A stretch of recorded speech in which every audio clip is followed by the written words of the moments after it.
বিসমিল্লাহির রাহমানির রাহিম। সূরা আস-সাফ, আয়াত 14। হে মুমিনগণ, আল্লাহর দ্বীনের সাহায্যকারী হও, যেমন মারিয়াম তনয়ে ঈসা তার শিষ্যদেরকে বলেছিল, আল্লাহর পথে কে আমার সাহায্যকারী হবে। হাওয়ারীগণ বলেছিল, আমরাই তো আল্লাহর পথে সাহায্যকারী। অতঃপর বানি ইসরাইলের একদল ঈমান আনল এবং একদল কুফরি করল। পরে আমি মুমিনদেরকে শক্তিশালী করলাম তাদের শত্রুদের মোকাবিলায়। ফলে তারা বিজয়ী হল। আয়াতের তাফসীর। হে বিশ্বাসীগণ, তোমরা আল্লাহর সাহায্যকারী হও, এক, যেমন মারয়াম তনয়ে ঈসা তার শিষ্যদেরকে বলেছিল, আল্লাহর পথে কে আমার সাহায্যকারী হবে। শিষ্যগণ বলেছিল, আমরাই তো আল্লাহর সাহায্যকারী। 2, অতঃপর বানি ইসরাইলের একদল বিশ্বাস করল এবং একদল অবিশ্বাস করল। 3, পরে আমি বিশ্বাসীদেরকে তাদের শত্রুদের মোকাবিলায় শক্তিশালী করলাম। ফলে তারা বিজয়ী হল। 4, 1, সর্বাস্থায়। নিজেদের কথা ও কাজের মাধ্যমে এবং জান ও মালের মাধ্যমেও। যখনই যে সময়ে এবং যে অবস্থাতেই তোমাদেরকে আল্লাহ ও তার রসুল দ্বীনের জন্য ডাক দেবেন, তখনই তোমরা সেই ডাকে সাড়া দিয়ে বলবে, লাব্বাইক, আমরা হাজির।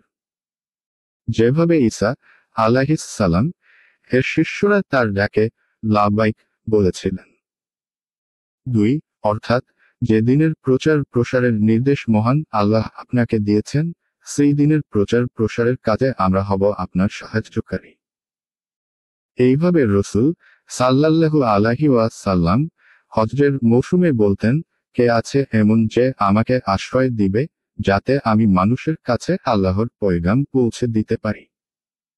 কারণ কুরাইশরা আমাকে রিসালাতের দায়িত্ব পালন করতে দিচ্ছে না। নবী করিম সাল্লাল্লাহু আলাইহি ওয়াসাল্লাম এর এই ডাকে মদিনার আওস ও খাজরাজ গোত্রের লোকেরা সাড়া দিয়েছিলেন এবং তার হাতে তারা বায়াত করে তাকে সাহায্য করার প্রতিশ্রুতি দিয়েছিলেন।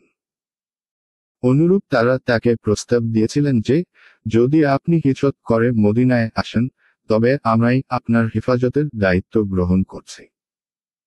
সুতরাং যখন তিনি হিজরত করে মদিনায় এলেন, তখন প্রতিশ্রুতি অনুযায়ী তারাই তার এবং তার সমস্ত সঙ্গী সাথীর পরিপূর্ণ সাহায্য করেছিলেন। এমনকি আল্লাহ এবং তার রসুল সাল্লাল্লাহু আলাইহি ওয়াসাল্লাম তাদের নামই রেখে দিলেন আনসার। আর এই নামই তাদের পরিচয় হয়ে রইল। ইবনে কাসির 3, এরা ছিল সেই ইহুদি যারা ঈসা আলাইহিস সালাম এর নবুয়তকে কেবল অস্বীকারই করেনি, বরং তার এবং তার মায়ের উপর মিথ্যা অপবাদও দিয়েছিল। কেউ কেউ বলেন, এই বিচ্ছিন্নতা ও দলাদলি তখন সৃষ্টি হয় যখন ঈসা আলাইহিস সালাম কে আসমানে উঠিয়ে নেওয়া হলো। এক দল বলল, মহান আল্লাহ ঈসা আলাইহিস সালাম এর আকার নিয়ে জমিনে অবতরণ করেছিলেন। এখন তিনি আবার আসমানে চলে গেছেন।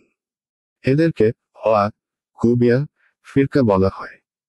নাসত্তরিয়া ফিরকাদের বক্তব্য হল, তিনি ইবনুল্লাহ আল্লাহর বেটা ছিলেন। পিতা পুত্রকে আসমানে ডেকে নিয়েছেন। তৃতীয় ফিরকা বলল, তিনি আল্লাহর বান্দা এবং তার রসুল ছিলেন। বলা বাহুল্য, এটাই হলো হকপন্থী ফিরকা। 4, অর্থাৎ নবী সাল্লাল্লাহু আলাইহি ওয়াসাল্লাম কে প্রেরণ করে আমি এই শেষোক্ত ফিরকাটিকে অন্য ভ্রষ্ট ফিরকার বিরুদ্ধে সাহায্য করেছি। তাই সঠিক আকীদার অধিকারী এই দলটি নবী সাল্লাল্লাহু আলাইহি ওয়াসাল্লাম এর উপরও ঈমান আনল। আর এইভাবে আমি দলিল প্রমাণের দিক দিয়েও সমস্ত কাফেরদের উপর এদেরকে জয়যুক্ত করলাম এবং শক্তি ও রাজত্বের দিক দিয়েও। আর এই জয়ের সর্বশেষ বিকাশ ঘটবে তখন, যখন কিয়ামতের পূর্বকালে ঈসা আলাইহিস সালাম পুনরায় পৃথিবীতে অবতরণ করবেন। যেমন এই অবতরণ ও বিজয়ের কথা স্পষ্টরূপে বহু সহিহ হাদিসে বহুধা সূত্রে বর্ণিত হয়েছে।